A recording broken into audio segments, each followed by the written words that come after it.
Jonah had heard the stories all his life. The old well in the village square wasn't just a relic, it granted wishes. But only one wish per person, and only if the wish was truly selfless. People had wished for crops to grow, for rain to fall, for sickness to end. Jonah, however, had never made a wish.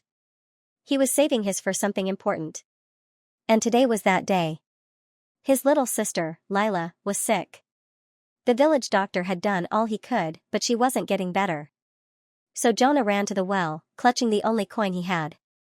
He stood at the edge, heart pounding. "Please," he whispered.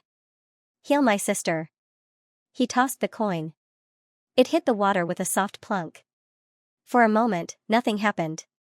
Then, the water shimmered. A voice, soft as the wind, spoke. "Your wish is granted." Jonah's chest swelled with hope. He sprinted home, bursting through the door.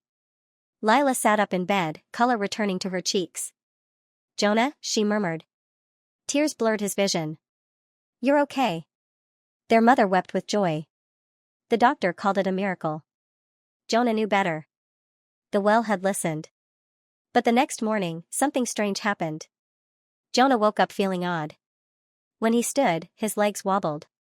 His arms felt heavier. He tried to speak, but no sound came out. Panic set in. He rushed to the mirror and gasped. His reflection was fading. His fingers blurred like mist, his face barely visible. He touched his skin, it was still solid, but the image of himself was vanishing. He stumbled outside, gasping for breath. No one looked at him. No one saw him.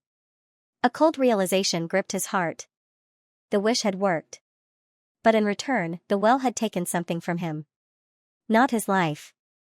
Not his body. His existence. He ran to the well, gripping the stones. "Please. I take it back." His voice barely echoed. "I didn't know this would happen." The water rippled. The voice returned. "A selfless wish comes at a cost." Jonah's hands trembled. "Then let me wish again. I'll give anything." A pause. Then, "Would you give your wish to someone else?" Jonah's breath caught. He thought of Lila. Of how she smiled again. How she lived.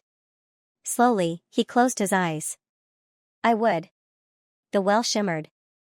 The world spun. And just like that, Jonah was gone. That evening, Lila stood at the well, confused.